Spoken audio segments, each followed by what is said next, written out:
Good morning, I'm Luis Angel, welcome to the channel. This year marks the 5th centennial of the fall of Tenochtitlan, the impressive capital of the Aztec Empire, invaded by the Spanish and their leader, Hernan Cortes, in 1519 and captured in 1521. As a Peruvian, this wouldn't be so important to me if it hadn't been for my interest in Mexico since I was a child, having traveled there in 2018 and read a lot about its history. Some weeks ago, I was in a bookshop in Lima and I found this novel, Malinche, written by the famous Mexican author Laura Esquivel, better known for her bestseller Like Water for Chocolate. I didn't think twice, and I got it. Malinali, Malinche, Malinche, or Doña Marina is one of the most controversial historical figures in Mexican history, having traditionally been called a traitor and more recently a victim of the patriarchal societies she lived in. Published in 2006, the edition I have is by Atria Books from 2008.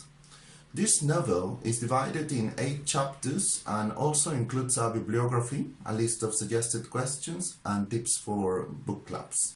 Who was Malinche? Basically, a native woman of the local aristocracy of what is now Veracruz, and who spoke Nahuatl, the language of the Aztecs. Although being sold as a slave when she was a child, she soon learned Mayan, the language of her new masters. She was a slave when she was given to the Spanish conquistadors as a tribute, and since then the woman and the myth became one, being sometimes difficult to distinguish one from another. As an interpreter, her role was key to the success of Hernan Cortes' enterprise, the conquest of the Aztec Empire.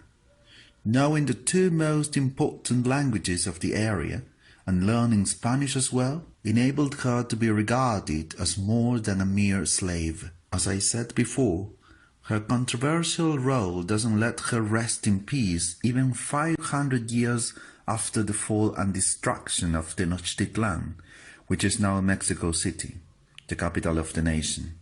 Because in fact more was written about her legend than about herself, Ms. Laura Esquivel states that she had to imagine many aspects concerning Malinche's life: what she ate, what flowers she smelled, what gods she turned to. She goes on to imply that the famous Aztec codices depicted pictures rather than writing, or at least I understood that, and that a codex of Malinche, which she would have painted, had to be included in this novel.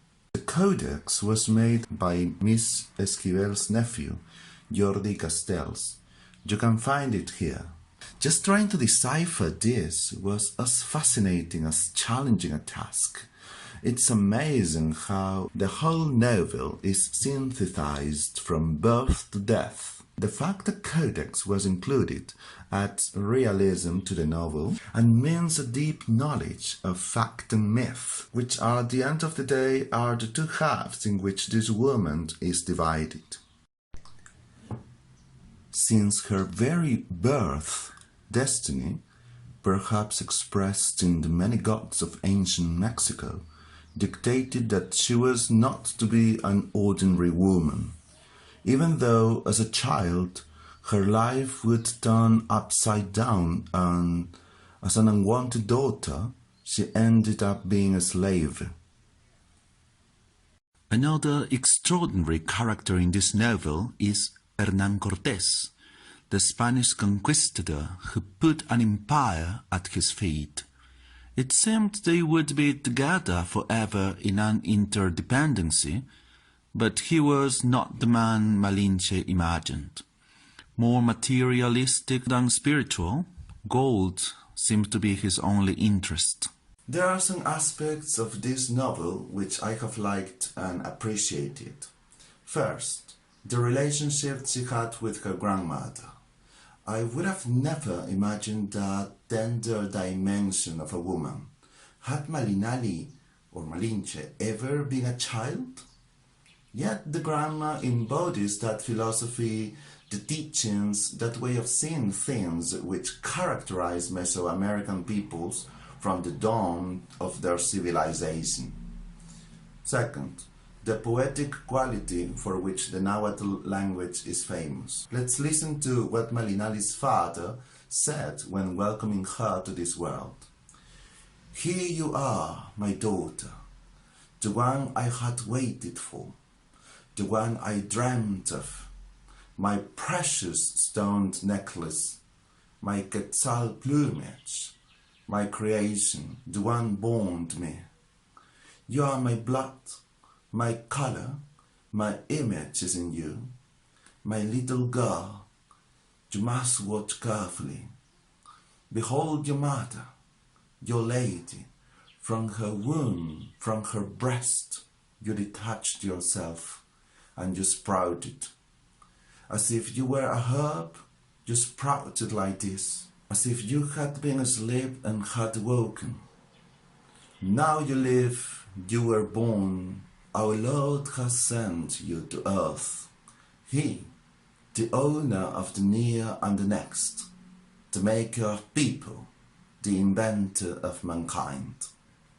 Page 6. Third, the power of the word.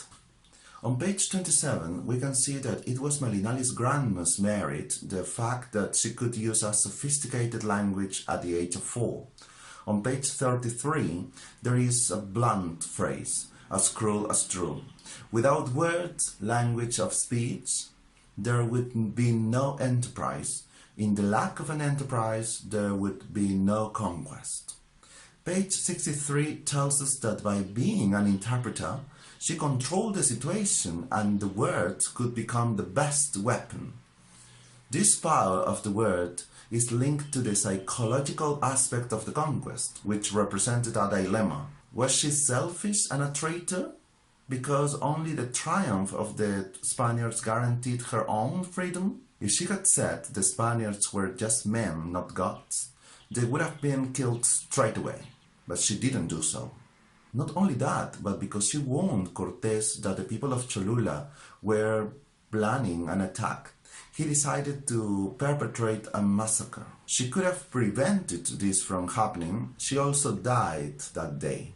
Disappointed by the cruelty Cortes showed and the inaction of Quetzalcoatl, her beloved god, she could have prevented the destruction of Tenochtitlan from occurring as well, but she didn't do it. Fourth, the genesis of the Mexican nation, which is neither indigenous nor Spanish, or it will be better to say that it is both.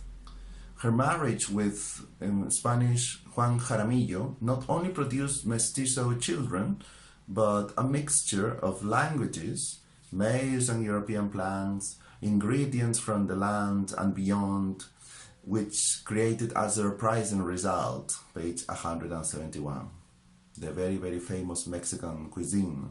Even though what happened in that family house was described in a way which sounds a little bit too idyllic, it symbolized that new blood, powerful and dynamic, after a tumultuous, even traumatizing process. Fifth, historical research.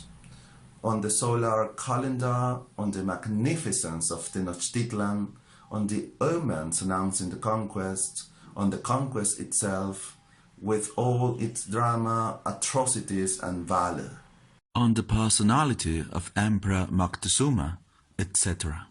This novel coincides with the historical vision of Moctezuma as a very religious man who felt guilty for how the Aztecs had distorted the principles of the ancient Toltec religion, as we can see on page 34, and who believed it was the god Quetzalcoatl, the one who had returned, page 35.